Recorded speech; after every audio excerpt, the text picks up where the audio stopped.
Bismillah, alhamdulillah, wa salatu wa salam ala rasulullah. My dear beloved brothers and sisters, in today's episode of Stories of Kings, we're going to talk about a king.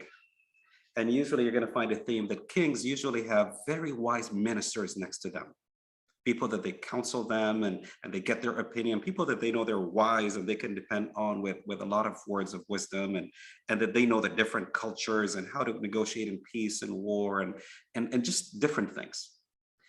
So this was a king that had a minister, and this minister was very well known that with everything that he says or everything that he hears, he says, Insha'Allah khair.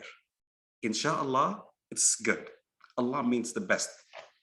And so sometimes the king will tell him something good, like we were victorious and we did this and whatever, and the man will say, Insha'Allah khair. This is a good sign. This is a blessing from Allah. And sometimes there's something that doesn't seem too good to the king, and the minister will still smile and say, Insha'Allah khair. God willing, it's good. It's something that's good. Insha'Allah, God willing, it's something that's good. So one day the minister was walking in the palace and then he hears the king screaming and shouting and whatever, and he runs to him, and apparently the king was trying to cut an apple or something, and by mistake he cut his finger off.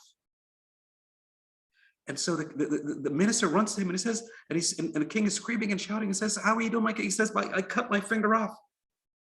And this is his friend that's supposed to like hold him. And so the minister comes to help him to tie and stop the bleeding. And as he's doing it, he looks at it and says, Insha'Allah khair. Insha'Allah, it's a blessing, it's a good thing. And the king gets so angry that I'm in pain and I just cut off my finger. And instead of you feeling my pain and sympathizing and empathizing with me, you're going to scream and say, God willing, it's something good. I cut my finger. How could it be something good?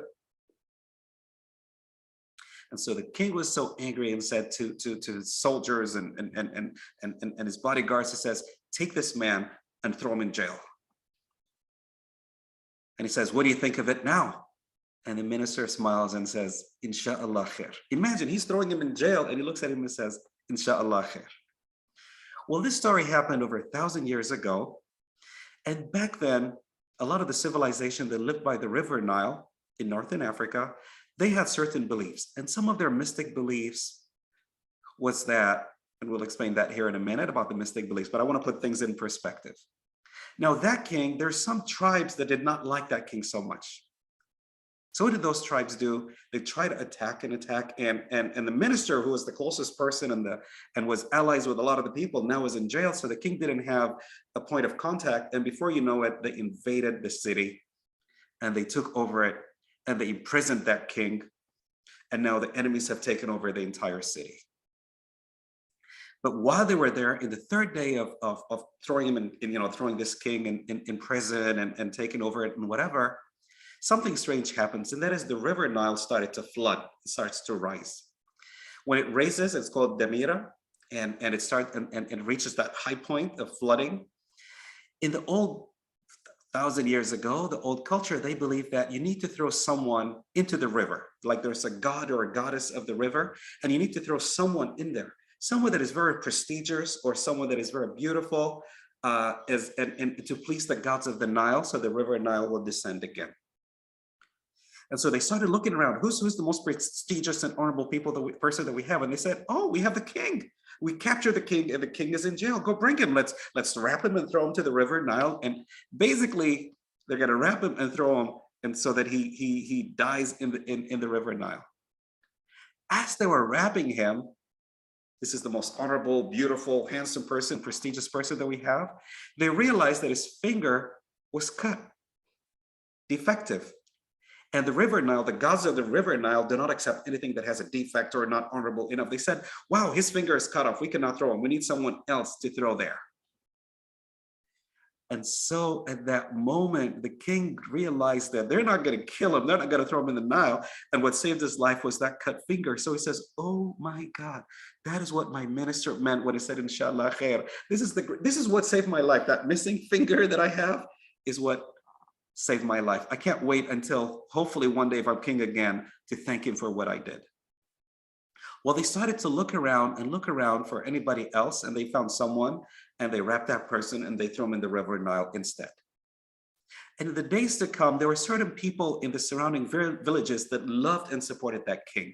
So they came together, they joined their forces and fought those enemies and until they retreated and then defeated them. And now they brought the king back to his throne and he's the king again. The first ruling that he had was bring my minister back from jail.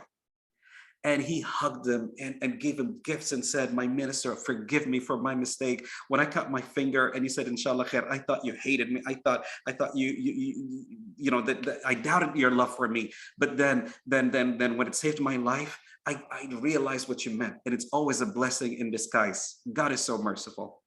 He said, but my minister, I have one question for you. Now I understand when he said, God willing, it's good that my finger was cut. And now I realize it's good. But when I threw you in jail, you said, Inshallah khair.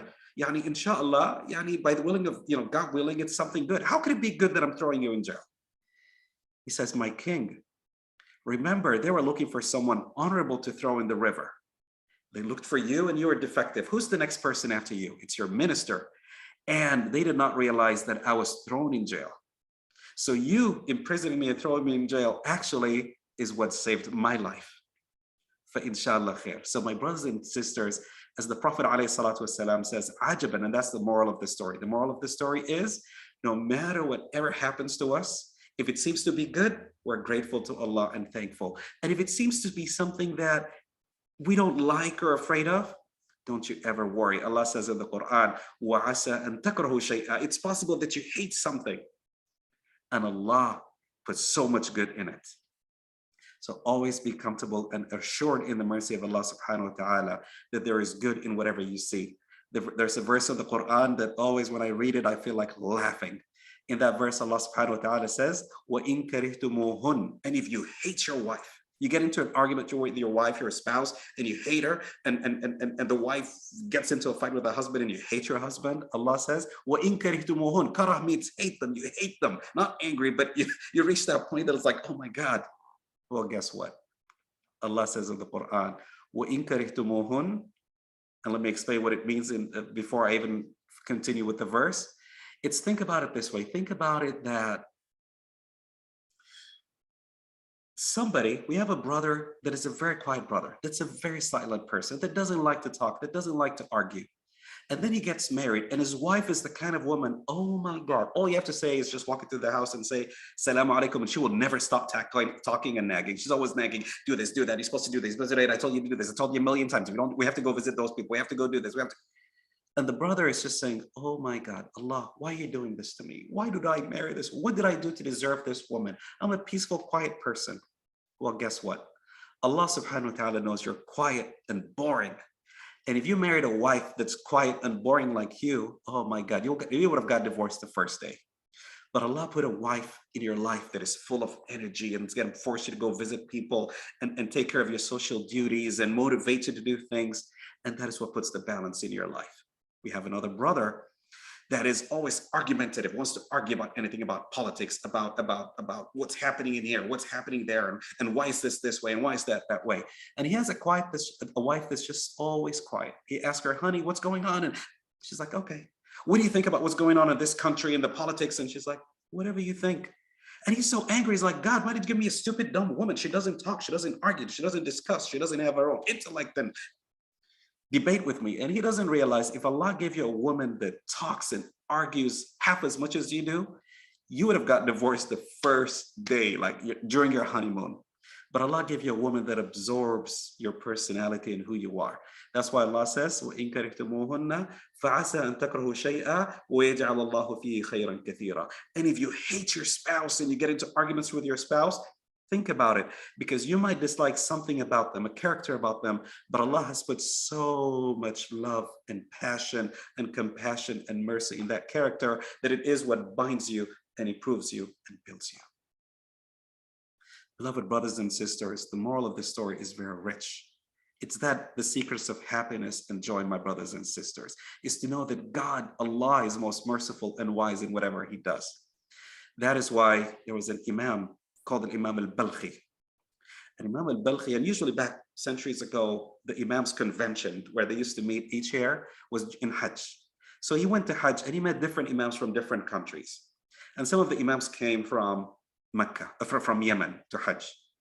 So Imam al-Balkhi, who came from Iraq, from Balkh, asked the Imams of Yemen, he asked the Imams of Yemen and said, Ma halu iman immat al-Yemen. How is the status of the faith of the Imams of Yemen, the Muslim leaders and the Imams and scholars? And the Imam from Yemen was very powerful. He's a very great Imam. He said, Sabirin ala ba'sa'ih, shakirin ala na'ma'ih. Ni'mah means blessing from Allah. So it said, shakirin, when Allah blesses us, we're grateful for his ni'mah.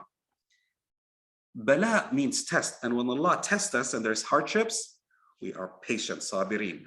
So when Allah blesses us, we're grateful. When Allah tests us and we go through hardships and difficulties and challenges, we are patient. And then he looked at the Imam. And Imam al-Balkhi looked at him and said, هذا حال كلاب أهل بلخ. You're so proud that you're grateful for the blessings of Allah. And when he tests you that you're patient and perseverant, he said, well, that's how our dogs are in Balkh. And the Imam was shocked. He said, oh my God. So how are the Imams of Balkh? كيف حالهم? He said, شاكرين على بلائه صابرين على نعمائه. When Allah subhanahu wa ta'ala gives us and gives us and gives us, we know that it's a test. So we become very patient. We're afraid. We're like, Allah, please, la taftinna. Allah, don't take it away from Allah. Make us grateful for the ni'mah. Allah, give us this. So when Allah gives us, we're actually afraid and patient and perseverant. And when Allah tests us and gives us hardships and difficulties, we know Allah only tests the faithful and the good people. So we are grateful and say, Alhamdulillah. Allah, if you did not love me, you would not have tested me. May Allah subhanahu wa ta'ala bless us with all that which is good and gives you happiness and joy in your life.